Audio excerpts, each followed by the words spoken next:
Hello, আসসালামু আলাইকুম guys. সবার কি অবস্থা? আশা করি সকলেই ভালো আছেন। তো আমরা চলে আসলাম একটা বাগানে আর কি, সুপারি বাগানে। এখানে পানও আছে, এই যে দেখা যায়।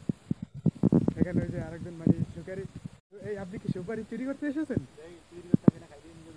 তো আচ্ছা, এই লোকে চুরি করতে আসছে নাকি খাইতে আসছে নিজেও জানে না। তো আমরা দেখি উনি চুরি করে নাকি পায়রা নিয়ে বিক্রি করে আর কি, দেখবো সেটাই আমরা। তো চলুন আমাদের সাথে যাওয়া যাক। এই মনে হয় সুপারি একটা পাইছে গাছে। হ্যাঁ, এখন কিভাবে পারবে সেটাই আমরা দেখবার চেষ্টা করব, বা আপনাদেরকে দেখানোর চেষ্টা করব। তো আপনারা আমাদের সাথেই থাকুন এবং আমাদের পেজ ও চ্যানেলটি সাবস্ক্রাইব করুন, এবং এরকমের নতুন নতুন ভিডিও পেতে আমাদের সাথেই যুক্ত থাকুন। এই যে দেখতে থাকুন কীভাবে উঠতেছে, দেখতে থাকুন কীভাবে উঠতেছে।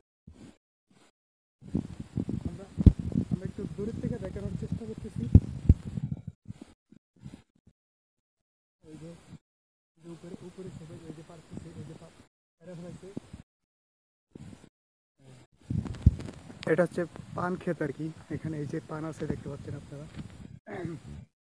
ও, মোরা কোথা থেকে আছি সেটা তো আপনাদেরকে বলা হলো না। মোরা যুক্ত আছে এখন ভোলা বরিশাল হাইওয়ের পাশ থেকেই।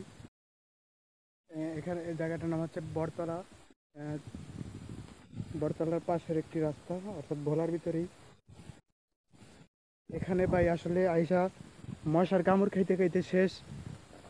এই যে তার সুপারি পাড়া শেষ, এই পাশে একটা আছে, এই পাশে আসতেছে, আমরা দেখতে পাচ্ছি।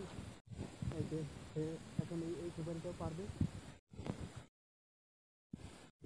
একটা কথা আপনাদেরকে জানিয়ে দেয়, আসলে এই সুপারি দিয়ে তাদের নিজেরই চুরি করা নয়।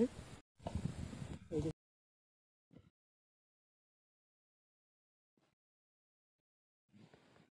এই যে দেখুন, সুপারি পায়রা নিয়ে এসে এই আপনি আপনি এগুলো কিভাবে এই পার্সেন্ট কিসের জন্য এখন বিক্রি করো, পকেট খালি। বিক্রি করবেন? আচ্ছা, এটি কি আপনাদের নিজের না মাইকের?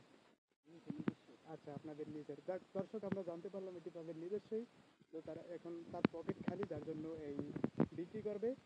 তো আমরা আমরা বিক্রি করে অর্থ উপার্জন করবে, সেটাই আমরা দেখবার চেষ্টা করব।